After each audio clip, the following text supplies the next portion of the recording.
Let's grab something else. So in one of Trump's many unhinged Christmas posts on social media, he told us to enjoy what may be our last Christmas. I don't know if he's talking about us as a country because we're going to collapse, or if he's talking about the radical left scum, which is basically the hundreds of millions of Americans that didn't vote for him. Such a unifying message from this president.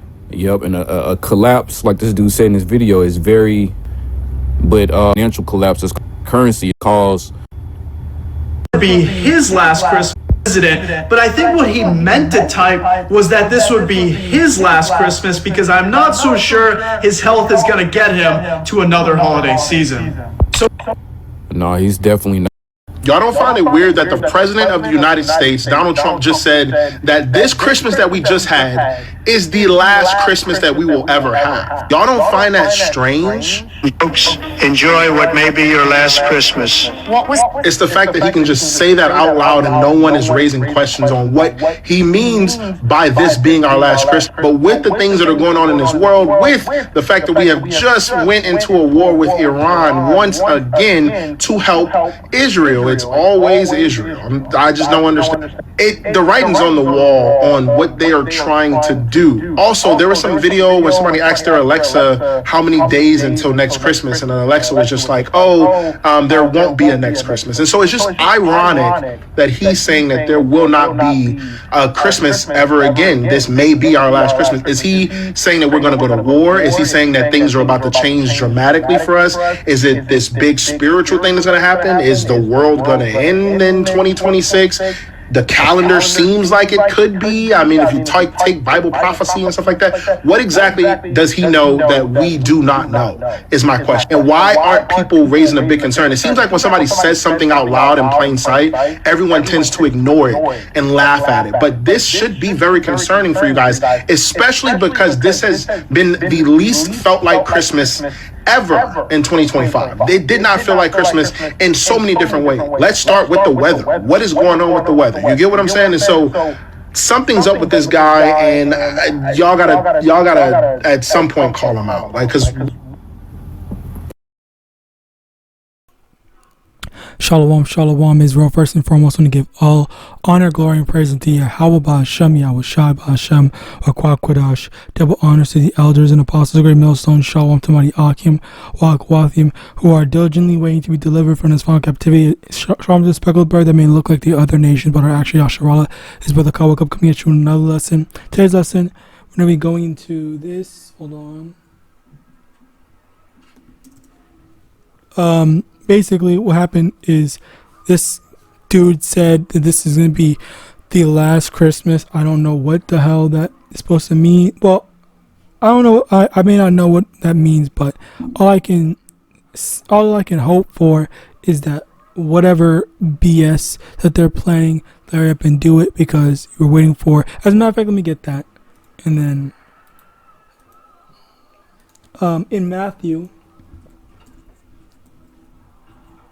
Well, first, before Matthew, let me get Jeremiah 10, verse 2. Thus saith the Lord, and learn not the way of the heathen, and be not dismayed at the signs of heaven, for the heathen are dismayed at them. And I'll also throw this in as a bonus. Verse 3, for the customs of the people are vain, for one cutteth a tree out of the forest, the work of the hands of the workmen with the axe. They deck it with silver and with gold. They fasten it with nails and hammer, that it move not. They are upright as a palm tree, but speak not. They must needs be born, because they cannot go. Be not afraid of them, for they cannot do evil, neither also is it in them to do good. Basically, in Jeremiah 10, 3-5, it basically literally basically shows you that, you know, Christmas is basically like a pagan holiday. All right, basically, that's basically what it says. It literally just explained Christmas as it shows. Oh, cutting down a tree, getting the tree, nail it down to the ground so that it can stand on its own. All right, decorated and stuff like that, and all that stuff. That's basically what they do. But yet, people say that Christmas is a Christian holiday and all that crap, when Yahawashi never told anyone, oh, do all this crap and stuff like that. All right. Anyway, Next, the main thing over here in where is it? Matthew 24. Let's also get this. Jeremiah 10 and 2, where it says, "Learn not the way of the heathen, and be not dismayed at the signs of heaven." Basically, when we see the signs of heaven, when we see all this stuff going on, we are happy to see that because we know that Yahawashi is on his way. And to further support that,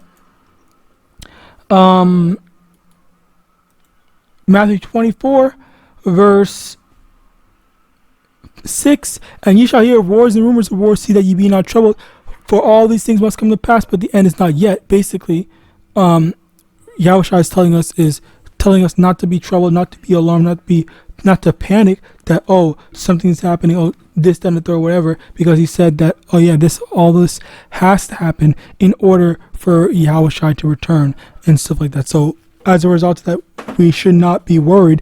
And if you're worried, then that's where you need to reevaluate. Are you actually a follower of Yahawashi, or are you still in that Babylonian mindset? All right. Hence, that's where you have this, where all these things, it's not just one, but it's multiple different prophecies where it says, nation shall rise against nation, wars, rumors of wars, and so on and so forth. These are the signs of the end, and that we're not supposed to be troubled when it is all being announced. Okay? So, as a result of that, that's where you have this. Continuing on, where was I?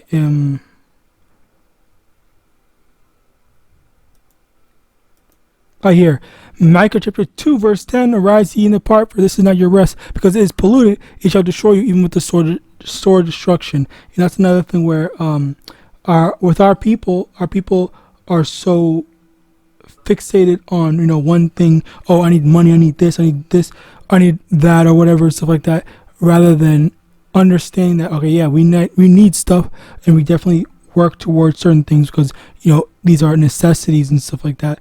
But ultimately, at the end of the day, we can't allow certain stuff to get in the way of salvation.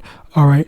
Hence, why sometimes it's better to just, okay, well, this is getting in the way of my faith with Yahawadah, so let me either pause this, let me stop this, let me do whatever I need to do in order to make sure that Yahawadah remains at the top of my priority list, rather than me being more fixated on doing what I want to do. All right.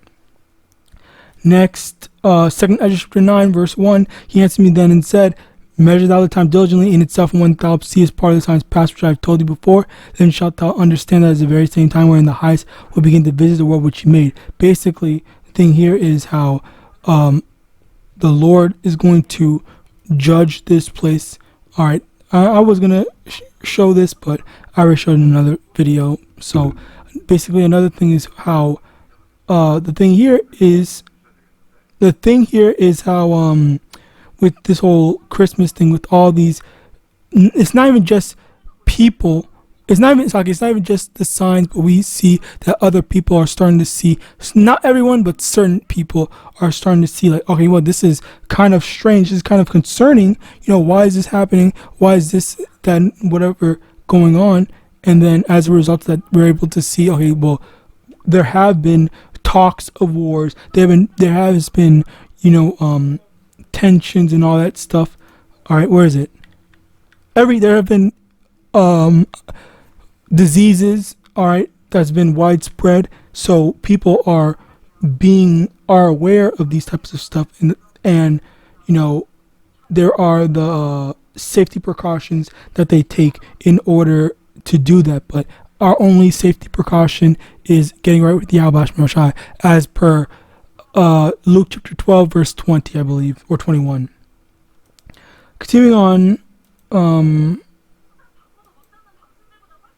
2nd Ezra chapter, Revelation chapter 12 verse 12, "Therefore rejoice ye heavens, and ye that dwell in them. Woe to the inhabitants of the earth and of the sea, for the devil is come down unto you, having great wrath, because he knoweth that he hath but a short time." And Esau knows that he has but a short time, and he's trying to expedite and speed up the process. All right. And finally, 2nd Ezra chapter 15 verse 16, No, I actually think that's it. So with that, I praise this most edifying. I want to give all honor, glory, and praise unto Yahawah, Hashem, Yahawashi, Hashem, Wakwakwidash, double honors to the elders and apostles, great millstone, Abad and Shalom.